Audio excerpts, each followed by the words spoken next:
thought we played some really good stuff in the first half, and I kid you not, literally through a new system with basically a new group of players playing in different roles, and all sorts of things went on about 2 hours before kick-off because I got the bad news that Alex Penny wasn't going to be fit. He was a late fitness test to be fair to him. Paul Downing I was already catering for, so there's no doubt in my mind that Rhys McNally was going to replace Paul Downing. But when Alex Penny pulled out as well, and it's more important that he does play, shall we say, 45 games as opposed to 46. If he's injured for one and then he's out for 10, I made a bad decision.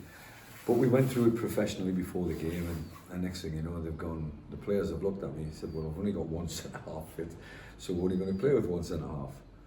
They're looking at me as if it was a lunatic talking to them. But I think with the way that we can dominate possession against the team today, that in the 5 games that we've watched them or seen them play, they have dominated the opposition 60-40. I don't know what the possession stats were, and I'm not one of them for harbouring on about possession, because at the end of the day it's not possession that wins a game of football, it's goals. But when we got our noses in from having played the way we played, I was absolutely delighted for the players who've been sitting waiting. Rhys McNally, above anybody, has been sitting waiting for a chance to play, and he came in today and absolutely grabbed his shirt with 2 hands.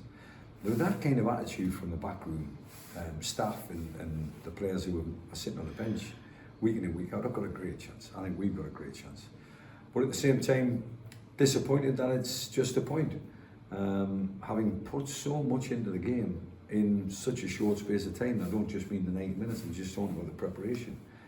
We're not the biggest squad in the world, so when it comes down to replacements, you're either playing a kiddie or you're on the bench, one of the two. There's nothing really after that, and I'm not harping on about saying to the chairman, can I have some more money so I can build a squad.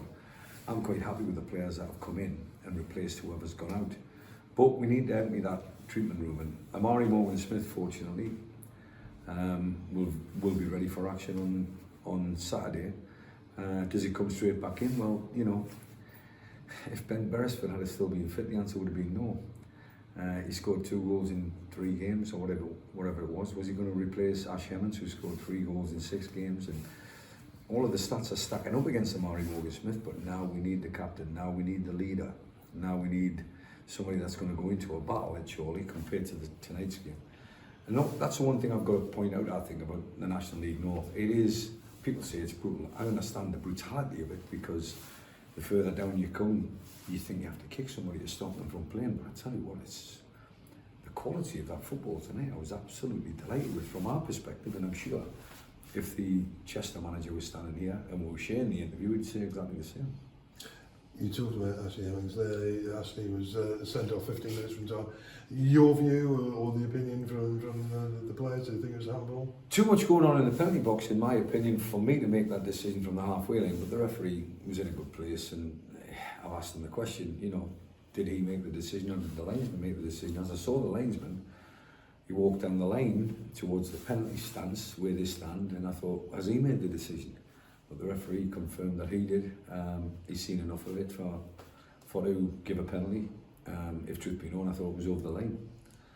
And I thought that's why the linesman was a little bit confused. He was running down for a penalty and he was thinking, is he getting bailed out here by the referee? But I thought it was over the line. But bottom line is they went after us, to be fair. At that moment that they conceded a goal, I think they opened up a wee bit and they came after us. Obviously they're playing against 10 men. But I have to say it, I think the attitude of the 10 men that we had on the pitch was one to get something from the game. And we got something from the game. Did we deserve 3 points? I'll leave that one to you guys. You got again against Chorley on Saturday. Chorley, good victory over Brackley tonight, away from home. And they're moving up the table as well. They're another side that are, if you like, well versed at National League North football. If there is such a verse, I think in 5-6 games now we've come up against different opposition, different formations, different tactics, and it's quite a challenge to go from a proper game of football, in my opinion, to a battle, which my former owner at Preston North End used to own Chorley, or shall I say his dentist owned Chorley, because he was avoiding paying something. I don't know what it was, whether it was the players or the tax, I'm not too sure.